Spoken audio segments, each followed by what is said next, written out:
Di bagian 1, kita sudah mengawali pembahasan polemik Wali Songo dan Habaib dengan mengetahui perbedaan nasab mereka. Hingga kita mendapatkan dua tokoh besar dari keturunan Wali Songo, di mana mereka berkontribusi sangat besar bagi negeri ini.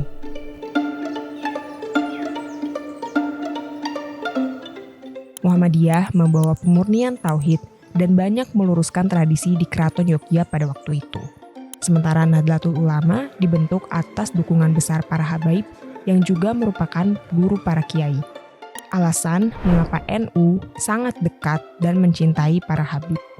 Namun, apa sebenarnya makna gelar habib bagi keturunan Said atau Syarif? Gelar habib sendiri adalah ungkapan rasa cinta atau mahabbah dari umat Islam bagi keturunan Nabi, khususnya di Indonesia. Gelar habib kini menjadi polemik karena munculnya fenomena oknum-oknum yang disebut sebagai habib tersebut justru tidak mencerminkan akhlak Nabi Muhammad. Perangai keras bahkan pengalaman keluar masuk penjara seolah menjadi bentuk perjuangan yang ideal bagi oknum-oknum tersebut. Gelar habib adalah ungkapan rasa cinta kepada Said atau keturunan Nabi dari garis cucunya, yaitu Hussein, dan Syarif yang merupakan keturunan Nabi dari garis cucunya, yaitu Hasan.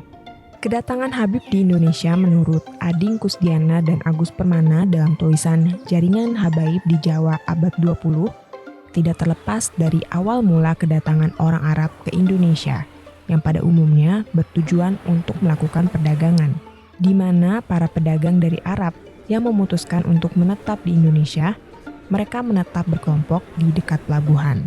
Orang-orang Arab yang menetap di Nusantara kebanyakan berasal dari Hadramaut.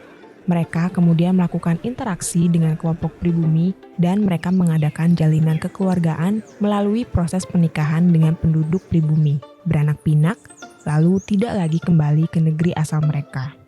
Para pendatang dari Arab ini mayoritas merupakan pendatang dari Arab Hadramaut atau Yaman yang berasal dari kalangan Sayyid.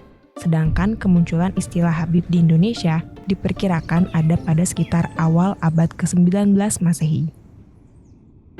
Sedangkan menurut Habib Zain bin Umar bin Smith, Ketua Rabitah Alawiyah, yaitu organisasi yang menghimpun warga negara Indonesia yang memiliki darah keturunan Nabi Muhammad SAW, beliau menuturkan bahwa asal mula masuknya Habib atau keturunan Nabi di Indonesia yaitu dari orang-orang Hadramaut yang bergolongan Sayyid, datang ke Nusantara melalui Muhammad Al-Faqih Muqaddam bin Muhammad Sahib Mirbad.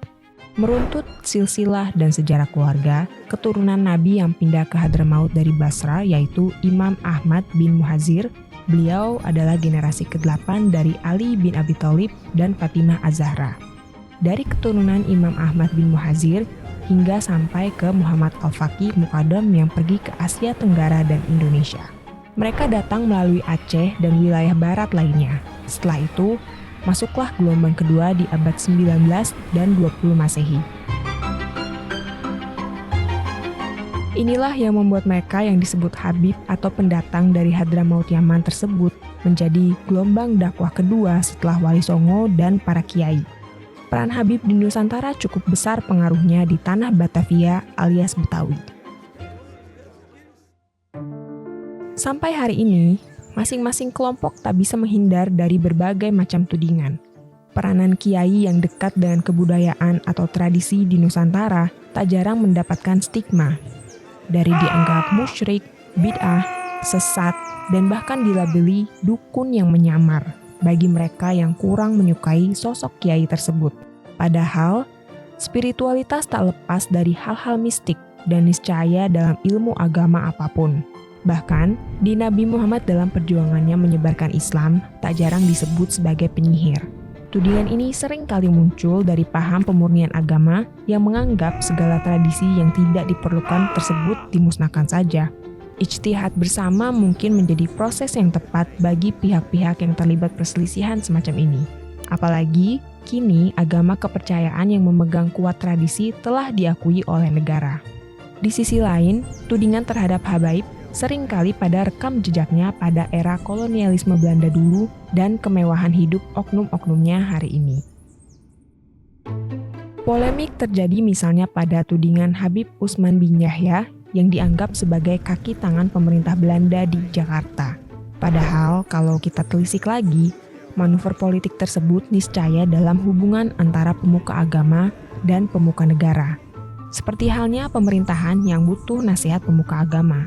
Bagi pihak yang membela Habib Utsman bin Yahya, menganggap justru apa yang dilakukan Habib Utsman bin Yahya tersebut adalah sikap melindungi pergerakan kemerdekaan melalui pendekatan pada pemerintah kolonial Belanda waktu itu.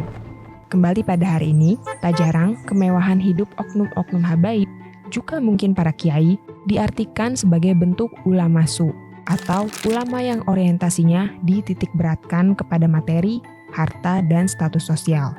Mirisnya, fenomena ini terjadi tak hanya di kalangan ustadz selebriti, namun hingga ke desa-desa.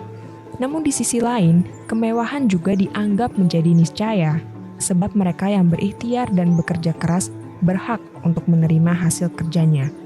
Bahkan kalau kita telusuri, para nabi dan para sahabatnya justru tak jarang tergolong sebagai orang yang kaya raya.